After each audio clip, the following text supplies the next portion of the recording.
Well, it's time now for what is on Rob's radar, and we are treading water today inside the virtual Gulf of Mexico, inside a brand new NBC2 animation. What I wanted to ask you today, have you ever wondered why fish aren't constantly electrocuted every time a lightning bolt strikes the Gulf of Mexico? I was thinking about that earlier, so here's the science behind what happens and what keeps fish safe every time there's storms over top of the water. Now, the surface of the Gulf of Mexico, or really any body of water, oftentimes becomes positively charged when there's a thunderstorm nearby. This is the same thing that happens at the surface of the Earth, and this positively charged area can become a nice home for a negatively charged lightning bolt. Now, I hear a rumble of thunder, so there must be a storm nearby, so I'm going to dive deep for safety, all right?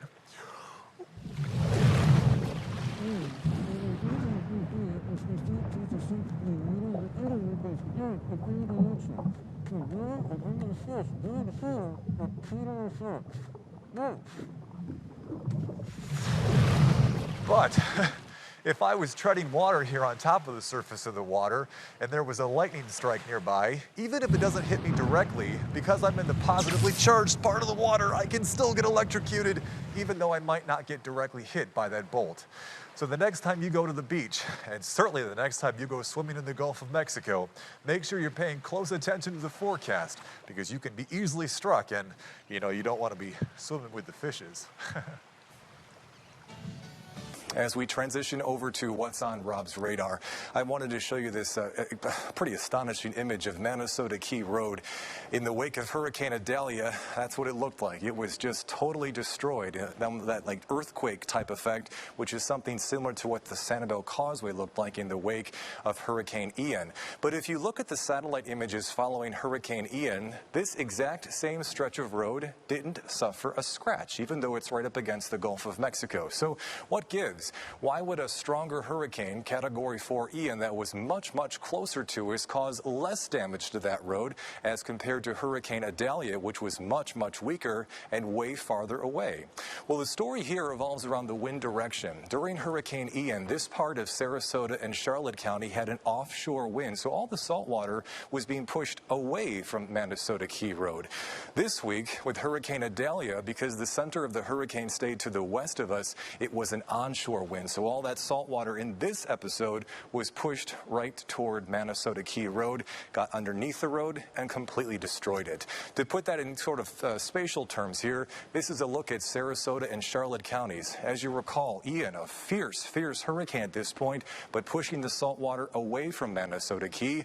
Idalia, much, much weaker, much farther away, but because it was an onshore wind, caused a lot more damage to that part of our community. So never, ever, ever underestimate the power of onshore winds and water.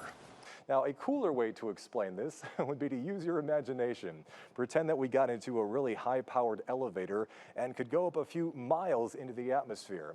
Now, to help you better visualize what it would look like up there, let's use our imaginations further and step inside a new NBC2 animation. Whoa! All right, now, I hope you're not too afraid of heights, because remember, using your imagination, we're pretending that we're a few miles up above the Earth's surface. Now, we're in the clouds here, so it's hard to get some footing, so I'm going to move over here. Now, remember, even though we're over Florida, the air temperatures in this part of Earth's atmosphere are a lot colder. I mean, it's always sub-freezing here in this part of Earth's atmosphere. So instead of the clouds that are formed of water droplets down closer to the Earth's surface, up here, the clouds that form are actually made up little tiny ice crystals. They look something sort of similar to what you see here on your screen. They look like little three-dimensional stop signs. If you were to expand one, it would look something like this. So when the sun's light hits these ice crystals, it's refracted outward, and that's what creates that big ring or halo effect that Lindsay saw over top of our community yesterday. Fun fact, if the same weather pattern was in place at night, instead of seeing a sun halo, Lindsay would have actually seen a moon halo doing the exact same effect.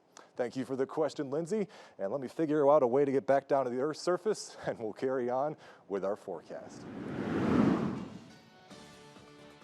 Before we get to the forecast, something interesting for you this afternoon. You know, everybody knows the important role that hurricane hunter airplanes like this have during the summer and fall when it comes to tracking tropical storms and hurricanes over top of the ocean. But did you know these very same Hurricane Hunter airplanes are actually busy during the winter time too, like right now, helping to forecast developing winter storm systems in the United States and Canada?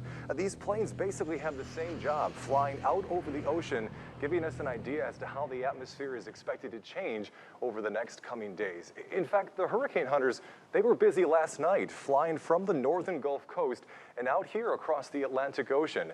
Now, they spent a good chunk of the night last night between Bermuda and the Carolinas. The reason they spent so much time out here is because in the next 24 hours, this strong winter storm system is going to develop across the Atlantic Ocean and bring some bad wintry weather to parts of the Northeast. But for you and me, look to the west of the center of circulation. Look at all this wind that will have a northern connection.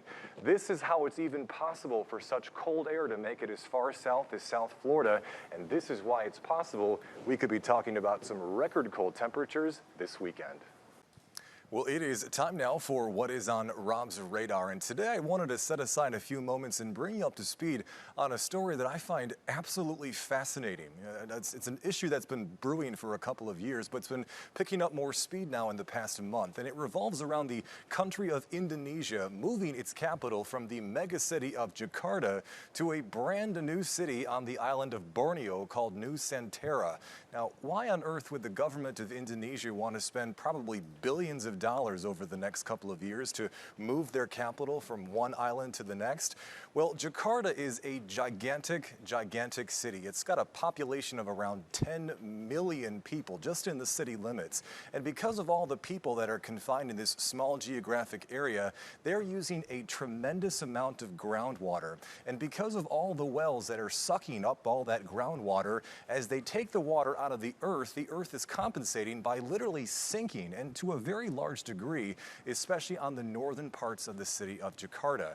Now, to make matters worse, the weather does not help at all. It rains a lot in this part of the world. They average more than 20 inches more of rain than we see here in Fort Myers. So since the city is literally sinking into the earth, it's becoming like a big soup bowl. So when it rains, it's really difficult for them to get floodwaters to recede. And to make matters even worse, Jakarta is up against the Java Sea. And as you know, sea levels around the world have been rising, but especially in very vulnerable coastlines like in Indonesia, the issue is far more concerning in these areas that are very vulnerable. Now, when I say the city is sinking, I mean this city is sinking fast. In the worst areas in North Jakarta, the levels since the 1970s have changed by like 13 feet. That's like stacking almost 3 horses on top of each other. But remember, it's not just the earth sinking, it's also filling in with water, which is why many parts of North Jakarta will be considered uninhabitable in the next few decades because of how fast the water has been rising based on how much it's changed over the past couple of decades. Why should you care? Asia's a long ways away, right? This is not just an Asian problem. There's cities here in America that are also sinking. San Francisco and Houston, two huge cities that are, vulnerable to climate change, are seeing the same issue as they're sinking down into the ground. Parts of Houston, Texas, in fact, have sunk more than 10 feet since the 1920s. So it's a big issue and a worldwide issue, and one we'll keep you up to speed on here on NBC2.